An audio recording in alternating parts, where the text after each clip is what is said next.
Salut Christophe, Salut Kevin, ça va bien? ça va bien toi? Ben oui, merci beaucoup. Merci de faire le petit segment avec moi, j'apprécie beaucoup.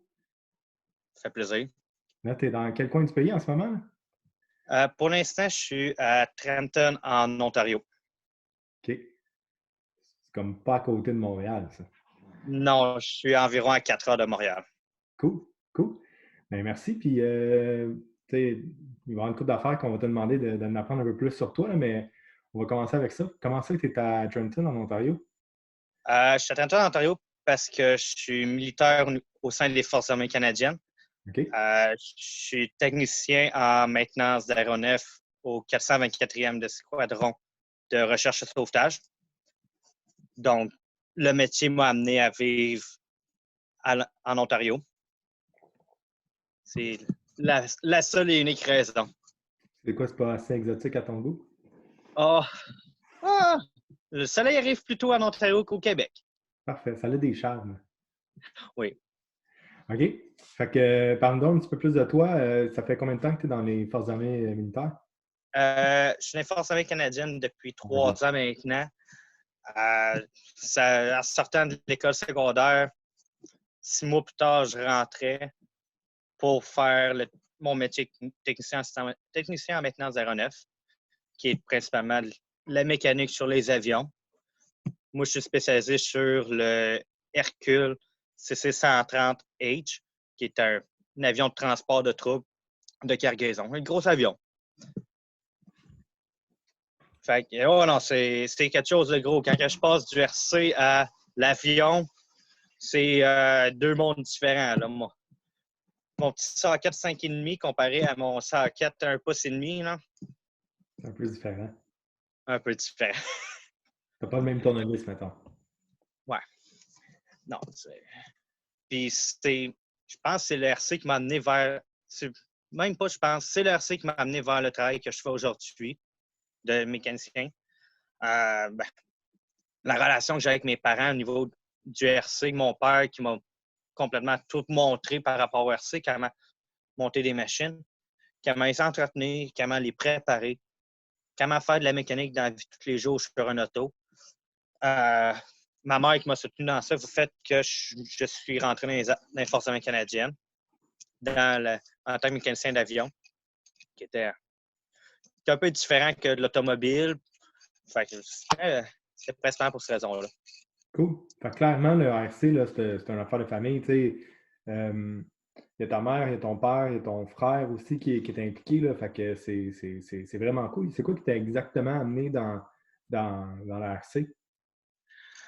C'est le fait que mon père en a fait euh, fin des années 90, début des années 2000. En a fait, il a pris un break.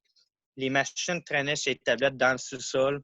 J'ai agacé mon père 1 an, 2 ans pour Hey, ça serait le fun qu'on en fasse, ça serait le fun. À un moment donné, il a dit pas de problème, mais tu vas apprendre comment faire la maintenance dessus, comment les entretenir. Fait que de là est parti, ben, fait 1 an, 2 ans avec des machines qui n'étaient pas nécessairement des machines pour faire du off-road, c'était principalement des machines pour faire du bashing ou du on-road. Puis qu'après ça, au fur et à mesure des années, on est allé avec S-Word, on est allé en grandissant. Là. Puis tu me disais que ton premier RC, c'était un peu de wrenching. Peux-tu me le dire exactement c'était quoi? C'était un Scene GX1. C'était un Touring 1.10 4 roues motrices nitro à strap. Fait que c'était une machine qui datait fin des années 90. Là. Fait que là, tu m'as dit comme trois affaires qui m'ont donné un peu mal à la tête. Nitro, Ouais, on-road, ouais. Astrap. Mm-hmm. Oh, oui, c'est la meilleure chose pour apprendre.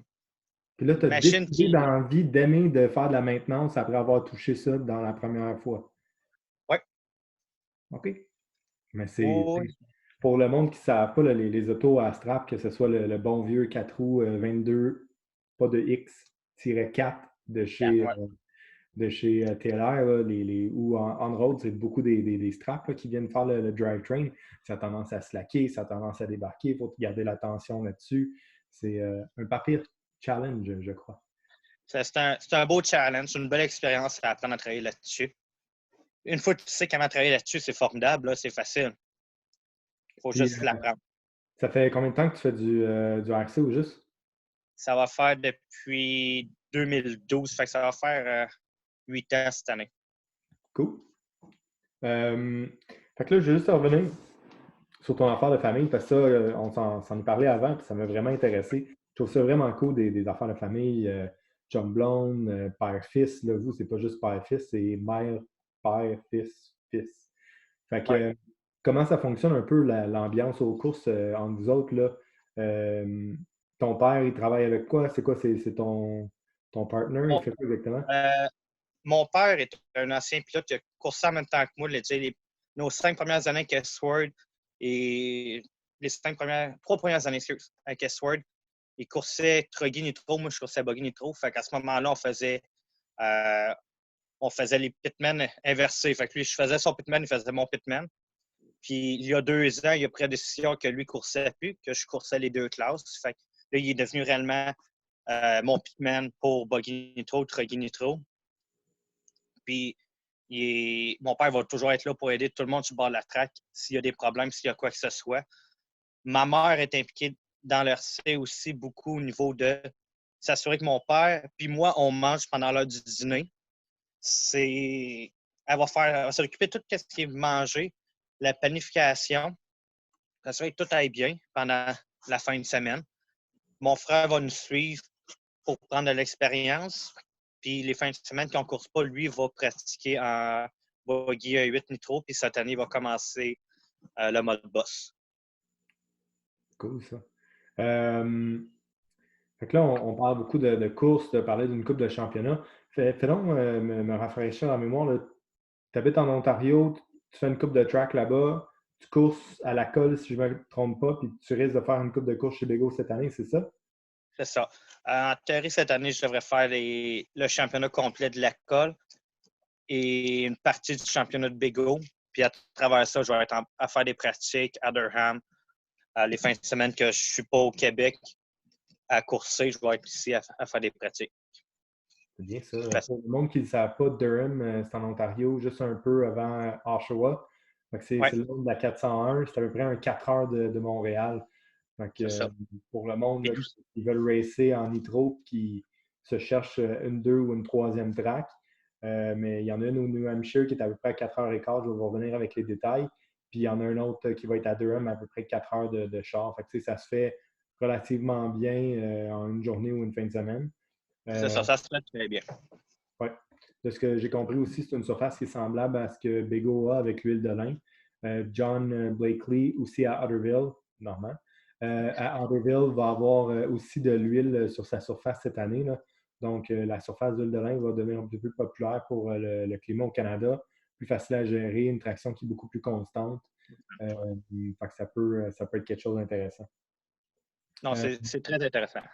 ben, je suis un grand fan, on ne se mentira pas. Oh, oui, non. C'est ça. Là, tu as mentionné S-Works deux, trois fois. Moi, je roule JQ, fait que je sais c'est quoi être un peu un lone wolf. Là, cette année, j'ai travaillé fort pour augmenter l'équipe de course. Là. On va avoir une couple de gars qui vont rouler JQ.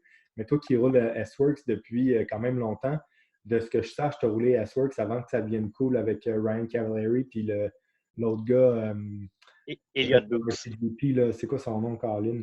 Il y a un autre gars, un autre pro qui roule S-Works.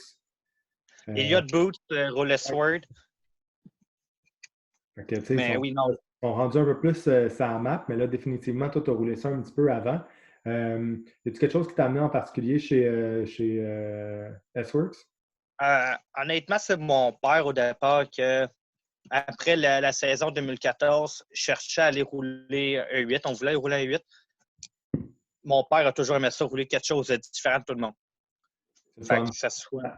Ça amène des bons points, ça amène des moins bons points. C'est fun d'être C'est ça. exotique. C'est cool de montrer quelque chose de différent. J'ai hâte de pouvoir faire aussi des entrevues one-on-one avec toi à track pour pouvoir montrer ton S-Works. La finition, je la trouve super belle. C'est-tu un C-Hub ou c'est un pillow bar? C'est-tu comme un peu le front-end d'un assaut ou ça ressemble un peu plus à un C'est trailer? un peu comme le front-end d'un assaut. Là. On est sur un principe de double table qui est super, super fiable. J'ai du steering à côté avec la machine. Mais c'est du on-power steering, c'est ça, hein? Ouais. OK. Fait que, tu sais, pour le monde qui ont tendance à overshooter des coins, puis de breaker, puis tourner, c'est vraiment plus pour les gens qui vont être capables de tourner sur le gaz. Ouais. Blap, blap. Fait que c'est ça, c'est ton père, là, excuse, je t'ai coupé ton histoire, Pas je suis grave. désolé, je suis un mauvais host. Donc, c'est ton père un peu qu'en 2014, il cherchait une nouvelle plateforme, il aimait ça faire quelque chose de différent. Euh, C'est ça. Il a cherché une nouvelle plateforme. À ce moment-là, il y avait juste Amin Hobby qui faisait la distribution de S-Word. OK. Fait qu'il a approché Amin Hobby. Il m'a demandé à regarder. Je suis intéressé à rouler la plateforme. Pas de problème. Fait qu'on est venu à rouler la plateforme S-Word par Amin Hobby. La même chose que les moteurs ProTech qui sont juste distribués par Amin, les cerveaux. Alors, on a été 3 ans en tant que rep driver pour Amin Hobby pour représenter la marque au Québec et au Canada de tout ce qui était vraiment S-Word, ProTech, EcoPower,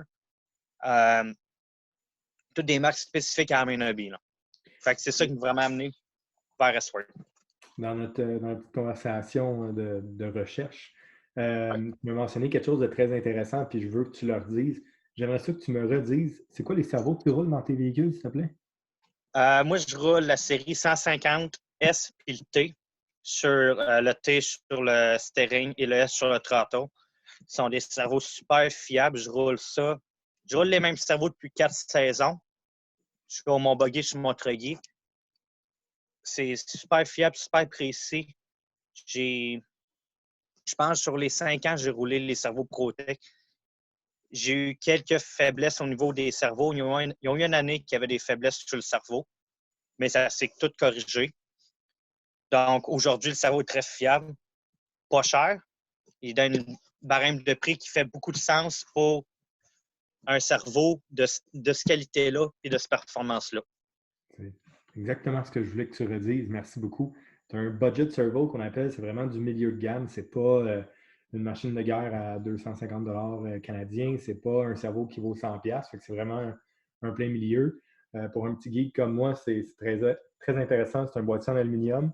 Chez ProTech, la série Oui, T, c'est la série un petit peu plus torque. Donc, dans la majorité des team drivers, puis Mark Santamaria, il faisait ça aussi. Là, maintenant, il est sur un autre modèle.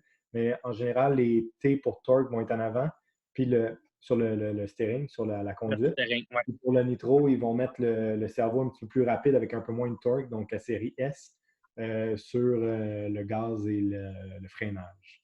Exactement. C'est exactement ça qu'on roule depuis 4 ans, ce Donc, setup-là de cerveau. c'est très intéressant. À ce que je sache, je pense qu'il s'appelle la série 155 maintenant, ça se peut-tu? Oui, ils ont changé de chiffre entre deux. Je ne Ouais, sais pas si le cerveau en tant que tel a changé, parce que je suis quand même resté avec ma série de cerveau qui est toujours aussi fiable. je pense qu'ils ont juste un peu augmenté le torque, si je ne me trompe pas. Puis ils ont changé un petit peu la cosmétique pour les updates. Ouais. Mais c'est vraiment intéressant là, que malgré que tu as accès à tout le catalogue, ben, tu vas quand même avec du milieu de gamme pour un bon rapport qualité-prix. Ouais. Puis quand tu le brises, mais ça fait pas mal moins mal au cœur parce que des bris, malheureusement, ça fait partie du off-road. Ça Ça fait arrive à tout le monde des bris, même au meilleur. Oui, exactement. Cool. Il y a une autre affaire aussi, je pense que je t'ai coupé tantôt. Tu parlais un petit peu de ce que vous faites en famille. Tu me parlais que ton père, il pitait aussi. Je veux le répéter. Toi, tu ranges sur tous tes chars, là, donc tu t'occupes vraiment de tous tes véhicules. Ton père, en ce moment, il va un peu plus te piter. Puis c'est lui qui s'occupe vraiment de ta mécanique au niveau des moteurs dans le Oui, off-season. Mais tout, qu'est-ce qui est mécanique de voiture, wrenching, setup, tout vient de toi, exactement? ouais, exactement. Moi, pendant la saison régulière et off-season, je vais faire toute préparation des machines, autant que ce soit le buggy, truggy que le buggy de pratique. Mon père, lui, va s'occuper de toute la préparation des moteurs, de démonter d'un bout à l'autre du moteur, de changer les bearings de moteur pour être prêt pour la saison d'après. Puis je pense qu'on a vraiment une bonne façon de fonctionner comme ça. Ça marche super bien d'année en année. Puis on a quelque chose de fiable en bout de ligne. Là. Mais je pense que ton père a quelques années d'expérience. Oui, mon père a quelques années d'expérience dans l'RC, puis il a des années d'expérience dans la mécanique industrielle aussi. Fait, en bout de ligne, moi et mon père, on est deux personnes ayant beaucoup de connaissances au niveau de la mécanique, qu'on ramène ça au RC. Cool. Puis quand tu fais des rebuilds, quand ton père fait des rebuilds comme ça, y a-tu un processus spécifique pour le break-in ou quelque chose ou plug and play? Il le remet-tu dans l'huile? Il fait-tu des tanks de break-in? Comment ça fonctionne? Non, si on fait juste un changement bearing, il va le démonter en complet, il va changer les 2 bearings, il va mettre de l'after run dedans, être sûr qu'il y ait déjà de l'huile dedans au départ. Puis on va repartir la première tank comme si rien n'était. OK, fait que je ne change pas piston sleeve à toutes les saisons. Là. Non. OK. Non, je change de piston sleeve aux 3 saisons. OK. Fait que toi, tu as une bonne durabilité au niveau de tes équipements. Oui. OK. Fait que là, tu nous as dit un petit peu que tu vas courser dans le meilleur des mondes. Tes plans pour 2020, ce serait de racer à la colle, racer chez Bego. Tu as mentionné une coupe de championnat. J'aimerais ça que tu dois savoir ça par cœur. Combien de championnats tu as pour le fun? Oui, non, ça, je le sais par cœur. À mon actif, moi, j'ai 4 championnats Buggy Nitro de gagner à la colle, OK. 2 entre Guy. Et mon père a les 3 championnats avant que moi, je commence à gagner, que lui a gagné entre Guy Nitro. Fait que là, si je sais compter, toi, tu en as 6. Oui. Moi, j'en ai 6, mon père en a 3. OK. Puis, de ce que j'ai compris, y a-t-il une saison que tu as racé en même temps que lui, les mêmes classes? Oui, les mêmes classes exactement. On a notre première saison à Westward, on coursait en buggy électrique. Les deux, on coursait dans la même classe. Mais après ça, on a vraiment switché sur des classes séparées de buggy nitro, truggy nitro. Puis après ça, moi, je suis venu rechercher les 2 classes il y a 2 ans. Puis, mettons qu'on jase, là. C'est quoi ton plus beau souvenir de course? Honnêtement, c'est ma Québec classique. Mes 2 Québec classiques que j'ai fait 2016-2018. 2018, Johnny Falk et Tasman étaient là, c'est ça? Ouais, 2018, ouais. C'est l'année que Testament et Run of a Call étaient là. C'était juste, pour moi, courser, c'est le fun, mais j'apprécie plus les moments que je vais être avec mes parents, avec les autres gars d'RC aussi. Fait que, tu sais, 2018, nous autres, on a une photo. Mon père avait son smoker à classique. Il faisait cuire sa longe de porc. Le soir, on a fini la journée, on s'est assis tout le monde ensemble, on a mangé. Ça fait mon bonheur, là. C'est important, le message texte. C'est important de savoir que, tu sais, on est vraiment une communauté ensemble, puis, tu sais, il faut se tenir ensemble. Je pense qu'il y a des grosses courses extérieures. Pour le monde qui race juste un 10, même pas juste, mais le monde qui race un 10, l'expérience dehors, d'être dehors, tout en dessous des tentes, quand il fait beau, c'est vraiment le fun. Quand il pleut, on est tous misérables ensemble. C'est vraiment un autre type d'expérience. Fait que même, peu importe la classe que vous racez, d'avoir la chance d'aller faire des courses à l'extérieur, que ce soit chez Bego, chez Dave, à Sherbrooke, à la colle, peu importe. C'est une autre expérience, là. C'est vraiment quelque chose de le fun, fait que je vous le conseille fortement. 2, 3 petites dernières questions, puis après ça, je vais te laisser aller. Toi, puis ton père qui a beaucoup d'expérience, qui a eu la chance de t'en transmettre pas mal, c'est quoi le meilleur truc que tu pourrais donner aux nouveaux? De ne pas aller en exagérant. Dire, on cherche tout à faire comme les pros, mais on n'a pas de besoin. On n'a pas besoin d'avoir le moteur à 850 pièces quand tu veux juste commencer. Tu n'as pas besoin d'avoir la série de cerveau à 300 pièces le cerveau. Tu peux y aller avec un milieu de gamme qui va être très fiable. Tu peux demander aux autres gars aussi de GRC, qu'est-ce qui est bon, qu'est-ce qui n'est pas bon. C'est la meilleure chose parce que le hobby est très cher, coûte très cher par année. Donc, puis c'est souvent ça qui fait le plus peur au monde, d'arriver comme moi, je connais les buggy nitro, de monter un buggy nitro, ben, tu es rendu à 1500, 2000, 2500 pièces en bout de ligne. Fait que ça fait mal. Mais si tu juste prendre le temps d'analyser avant d'acheter, de dire, ben, ce cerveau-là est bon et pas trop cher, ça va être correct pour notre première saison. Puis de la saison d'après, ben, vas-y, pas de problème, upgrade ton cerveau, upgrade ton outillage. Ça fait un backup qui ne coûte pas trop cher. Tu sais, avoir un cerveau à 200$ qui traîne dans le fond de ton sac, ça fait un peu mal, mais si c'est un cerveau qui t'a coûté 130, 140, puis C'est ça. une saison, puis qui est dans ton sac, c'est pas mal moins pire. C'est ça, c'est d'y aller graduellement. Ça ne sert à rien de partir de je veux avoir le top du top du top. En bout de ligne, pour monsieur, madame, tout le monde, pour moi, même moi, je veux avoir le top, mais je ne roulerai pas plus vite. Je sais que je n'irai pas plus vite. Je sais pas comment je vais faire, mais je pense que je vais vraiment essayer d'enregistrer ce segment-là puis de le remettre en boucle une fois de temps en temps. C'est tellement important, ce point-là. On aime tout ça, les photos avec les vis en titane, puis les roues les nut wrench en rose, puis toutes des affaires fancy, là. Faites ce que je dis, pas ce que je fais, hein, je C'est m'assume. ça.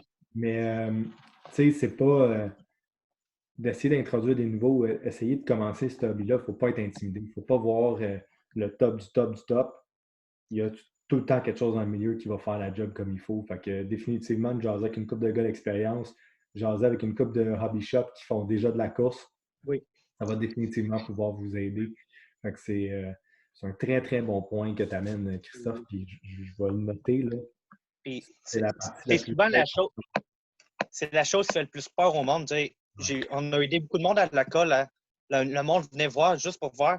Puis ça regarde le setup de mon père, puis moi, le setup des autres, puis ça va coûter cher, ça coûte cher. Pas nécessairement.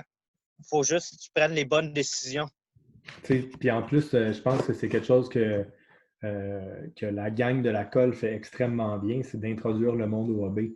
Il y a des courseurs sérieux, il y a des courseurs moins sérieux, il y a de toutes sortes de monde. Il y a du monde qui sont familiales, il y a du monde qui sont un peu plus pour leurs affaires. Puis je pense que c'est la chose la plus fun qui est possible d'ouvrir ça à un peu tout le monde. Fait que vous faites vraiment une belle gang, vraiment une belle job à la colle parce que c'est Et définitivement quelque chose qu'on a besoin dans notre hobby. c'est ça. La colle étant sur un terrain de camping, tu as tout le temps du nouveau monde qui va venir Ouais. voir. Un visiteur du terrain de camping va venir voir. Hey, où c'est je pourrais acheter ça? Tu devrais faire un hobby shop. Tu en parles, lui va en parler à son ami. Il veut pas, il y a du bouche-oreille qui se fait beaucoup venant d'un camping, qu'il y a une track collée juste à côté, puis que le niveau de la track est ouvert à tout le monde. Dire autant qu'il y a moi, Laurent, qui roule là-bas avec Demon, qui sont des bons pilotes, autant qu'on va avoir des pilotes que ça va être la première saison qui vont arriver, qui vont commencer à rouler là, que je dis pas ça en mal de chez Bego, peu importe, mais arriver chez Bego, le monde sont imposants. C'est C'est intimidant. Puis intimidant. c'est la chose que j'essaye le plus possible avec la petite plateforme que j'ai, c'est d'essayer de rendre ça le plus user-friendly. C'est Euh, ça. c'est C'est beaucoup ça. C'est l'impression de dire chez Bego, on est tous des courseurs, on veut tous aller plus vite. Puis arriver à l'école, c'est une autre dynamique différente. Chez Bego, là, cette année, il va y avoir une classe Bring What You Got, qui est une classe Traxxas, où peu importe ce que tu amènes, tu vas pouvoir Ouais. racer. C'est pas grave, on va s'arranger. Puis là, je vais parler de la gang de la colle, puis je vais citer quelqu'un qui est quand même assez présent sur les lives et les plateformes qu'on fait. Marc-André Lemieux, c'est quelqu'un qui a commencé de nulle part avec un Arma. Puis là, il s'est pointé, puis là, il est rendu avec un short course, il est rendu avec un truggy, puis là, il est rendu avec du 1-10. On l'a vu racer avec nous autres à Trois-Rivières cet hiver. Puis là, il m'écrit tout le temps. J'adore y parler. Puis tu sais, il t'entraîne pas, il a pas juste un peu pogné la piqûre, là, il est bien équipé, puis il fait ses recherches, puis définitivement, ça peut être une super belle option. La colle est un très bon point de base pour commencer le RC, de découvrir comment le RC fonctionne. Là. Ouais, Une journée de course, tu n'as pas de pression. On roule, je ne le cacherai pas, on roule des plus petits mains. Là. Si on a un bimain de buggy électrique, c'est beaucoup. Mais ça fait des journées que pour le nouveau gars qui arrive, OK, je peux respirer, je peux voir comment ça fonctionne. Puis le monde ils vont m'aider si ça brise. Puis si je suis brisé avant ma course, on va attendre que tu sois prêt avant de repartir la course. Ouais. Fait que c'est des très bons points que tu apportes. J'en ai pas parlé tantôt, là, mais je voulais juste mentionner que les commentaires par rapport à tes questions qu'on a posées sur la page ont été un petit peu respectueux que certains de tes collègues ou d'autres passionnés du téléguidé. Soit que tu n'as pas Tinder ou tu caches ça un petit peu. Ça, c'est correct comme ça. Pas besoin d'en parler. ce qui est cool aussi, c'est qu'il y a quand même une couple de questions en privé qui nous sont venues. On a aussi parlé de tes bodés. Je pense que c'est la première année que tu te gardes vraiment, puis tu as des couleurs qui vont être spécifiques à toi, puis vraiment flyées. Malheureusement, tu ne l'as pas avec toi là, parce qu'ils sont dans le coin de Montréal, mais c'est qui les a fait, tes bodés, cette année? Pour cette année, c'est Laurent qui a fait mes bodés, Laurent Houlon. OK.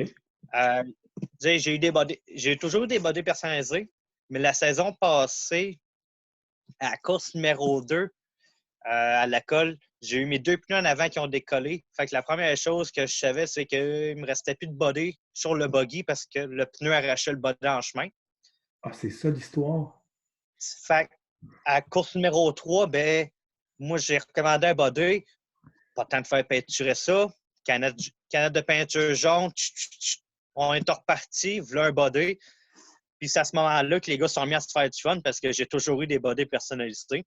Puis que là, ben non, j'en ai plus. Il était rendu à la poubelle. Ah, c'est ça l'histoire. Ben cool, Ouais. c'est intéressant. Puis il y a une autre affaire aussi que je voulais. Tu sais, je pense pas que ça a dérapé comme Guillaume ou comme Damien, mais tu peux-tu m'expliquer l'histoire des saucisses? L'histoire des saucisses. À la fin de chaque saison de course à la colle, mes parents puis moi, on va recevoir les courseurs de la colle, on va recevoir les organisateurs de la course de la colle. On va faire un gros souper pour tout le monde. Et mes parents font la Suisse maison maintenant. Donc, l'année passée, ils sont arrivés avec les paquets de saucisses maison, qui est très, très bonne. Et on fait goûter ça à tout le monde et tout le monde a vraiment aimé les saucisses. Fait Donc, que de là part le. Oui. fait que là, vous autres, vous avez des saucisses, Bégo, il y a des grillades, hey, on va pas perdre du poids avec vous autres, là. Non, non, non. On ne perdra pas de poids. C'est cool, ça.